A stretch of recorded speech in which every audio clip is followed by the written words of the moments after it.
As promised, I worked on the flipping logic and win condition this week. So now tapping a tile will flip all the other tiles in the same row.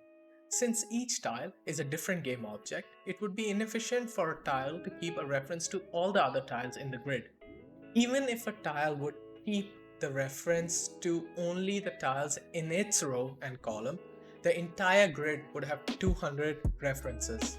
On the other hand, the level manager object already has a reference to all the tiles in the grid, since it spawns them. It would be way more efficient for the level manager object to flip any tiles that needed to be flipped. The solution to this is a mediator design pattern. Let me explain the mediator design pattern with a real world analogy. The way airports handle arriving and departing aircraft is a good example of the mediator design pattern. Aircraft pilots do not talk to each other, but they talk to the air traffic controllers, who then relay the information to the other pilots. This way, a pilot doesn't need to know about all the aircraft in the surrounding, but only has to communicate with the air traffic controller, who then inform them about any relevant information. The air traffic controller is just an enforcer of the rules and doesn't require control of the aircraft. So to draw a comparison with this analogy, the tiles are the pilots. The level manager object is the air traffic controller. The tile informs the level manager object that it has been tapped. The level manager object relays the message and flips all the other relevant tiles. With this in place, I got the tiles flipping properly. Next, I worked on changing the orientation of the grid. Since there was space in the bottom, it just felt natural to put the button there. I made it so that you have to double tap to change the orientation so you don't accidentally tap it and lose a move. The way I'm keeping track of the orientation is with a boolean value.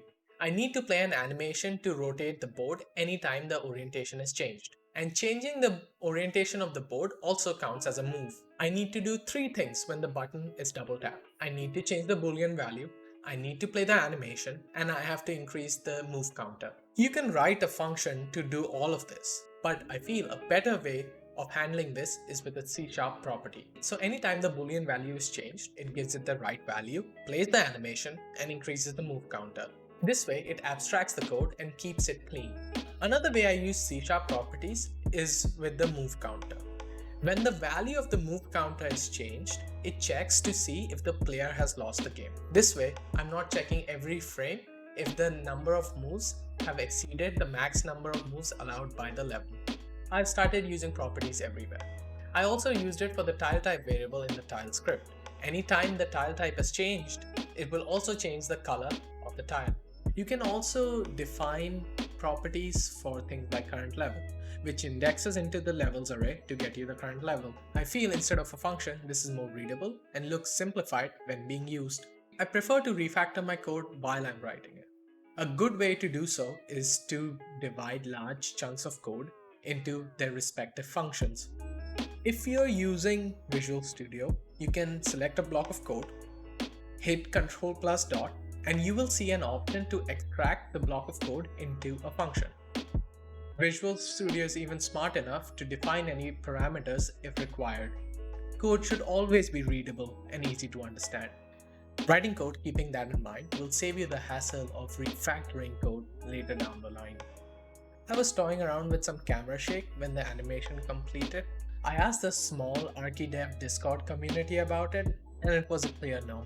So I moved on to the UI and created a simple level end screen. It allows you to restart the level or proceed to the next one. With most of the core logic done, I called it a night. Next week, I plan to automate the process of level creation so I don't have to manually create levels.